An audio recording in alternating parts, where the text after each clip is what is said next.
Karaman'a hasretliyim, üzüle üzüle bitmez.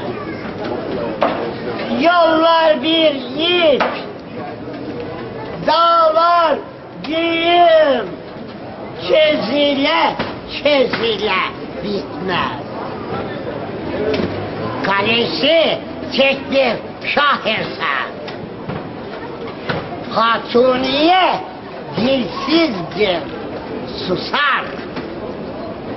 Mansur dede, Abbas, Hisar, gezile gezile bitmez. Çeşit çeşit fistanları, dile gelmez destanları. Yüz gelince bostanları bozula bozula bitmez. Git gör imareti aman, kimler gelmiş zaman zaman. Ne hasıla şu Karaman, bir yere atladım kusura bakmayın.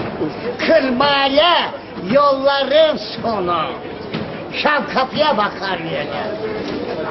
Kırmale'den öte yana kazıla kazıla bitmez.